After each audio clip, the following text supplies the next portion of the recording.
Hello viewers, Pandya ஸ்டோரியோட episode எல்லா விஷயமுமே மீனாராஜுக்கு சொல்லிடுறாங்க தங்கமயில். அப்போ மீனாராஜும் ஷாக் ஆகுறாங்க. இது மாதிரி நாங்கள் ரொம்ப ஏழப்பட்ட குடும்பத்துலேருந்து வந்தவங்க தான். இது மாதிரி நகை எல்லாமே கம்மியாக போட்டாங்க. ரொம்ப வருஷமாக எனக்கு கல்யாணமே ஆகலை, எதுவுமே செட் ஆகலை. சரி, இந்த வாரம் செட் ஆகிருக்கு, இப்படி போய் சொல்லலான்ட்டு அம்மா பிளான் பண்ணி இது மாதிரி பண்ணிட்டாங்கன்ட்டு எல்லா உண்மைகளுமே சொல்லிட்டு இருக்காங்க. மயிலக்கா, நீங்கள் பண்ணது எவ்வளோ பெரிய தப்புன்னு உங்களுக்கு தெரியுதா இல்லையான்றாங்க. வீட்டில் எல்லாரும் உங்களை நம்பிட்டு இருக்காங்க.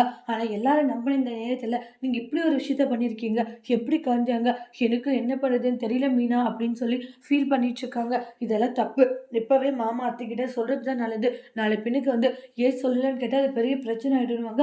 உடனே அந்த இடத்துல தங்கமயிலோடைய அம்மா அப்பாலாம் ரொம்ப ஃபீல் பண்ணிட்டு இருக்காங்க. இங்கே பாருங்கம்மா, அப்படியெல்லாம் பண்ணாதீங்க, இவ்வளோ ஒரு அக்காவை நினச்சி சொல்லாத போயிடாதீங்கன்னுவாங்க. அதுக்கப்புறம் இன்னொரு பொண்ணோடைய வாழ்க்கை அப்படியே போயிடுமா, அதெல்லாம் நினைக்கும் போது கவலையாக இருக்க மாட்டு ரொம்ப ஃபீல் பண்ணிட்டு இருக்காங்க.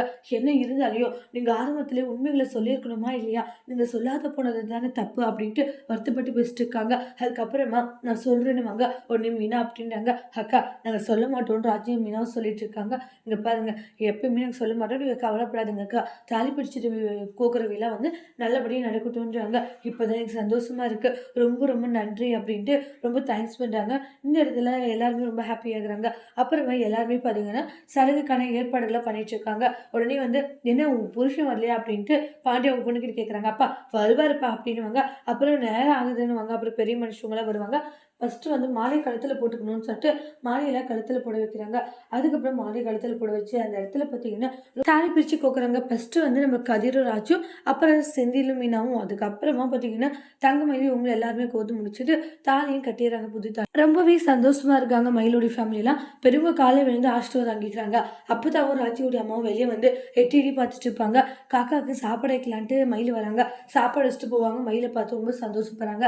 அப்புறம் உள்ளே போயிட்டு ராஜி அப்படின்றாங்க. பார்த்தா கதிர் இருப்பாங்க. தெரியாத போலான்னுவாங்க. ஒன்றும் இல்லை, சொல்லுங்க அக்கா, இது மாதிரி உன் அப்பத்தாவும் உன்னுடைய அம்மாவும் உங்களை பார்த்துட்டு ரொம்ப ஃபீல் பண்ணிட்டு இருக்காங்க, உங்களை பார்க்கணும்னு நினைக்கிறாங்க போலான்னுவாங்க. உடனே போய் பார்த்துட்டு வாங்கணுவாங்க. கதிர் இங்கே பார், உன் மனசுக்கு என்ன பிடிக்குதோ அதை மட்டும் சரியான்றாங்க. பார்க்கணும்னு நினச்சா நீ தாராளமாக பார்க்கலாம் அப்படின்றாங்க. அதுக்கப்புறம் கதிரும் ராஜியும் வெளியே வராங்க. உடனே கதிரோடைய அக்கா எங்கடா போறீங்கன்னு வெளியே போகிறோன்றாங்க. சரி போய் வாங்க அப்படின்வாங்க. அப்புறமா வெளியே போய் 2 பேர் ஜோடி நிற்கிறாங்க. ராஜியோடைய அம்மாவும் அவங்களுடைய அப்பத்தாவும் அதை பார்த்து ரொம்ப ரொம்ப சந்தோஷப்பட்டுட்டு இருக்காங்க. 2 பேரோட ஜோடியை பார்க்க அந்த அளவுக்கு அருமையாக இருக்குன்னு பாட்டி அங்கிருந்தே சந்தோஷப்படுறாங்க. அப்புறமா இந்த இடத்துல ராஜியோடைய அப்போ வராங்க. அவன் வர நன்றி, உள்ள நன்றி அப்படின்னு சொல்லிட்டு அங்கேருந்து அமுச்சு வச்சுறாங்க. அப்போதான் பார்த்தீங்கன்னா அசாது கிளம்பி உள்ளே போய் நிற்கிறாங்க. இந்த இடத்துல வந்ததுமே அவங்களுடைய அப்பாவை பார்த்தோன்னே ராஜி ஃபீல் பண்ணிட்டு கையெடுத்து கும்பிடுறாங்க. லைட்டாக அவங்களுடைய அப்பாவும் ஃபீல் ஆகுவாங்க. அவங்க அப்பாவை பார்த்தோன்னே ராஜி கையெடுத்து கும்பிடுறாங்க. அதோட இந்த எபிசோட் முடிச்சிருக்காங்க.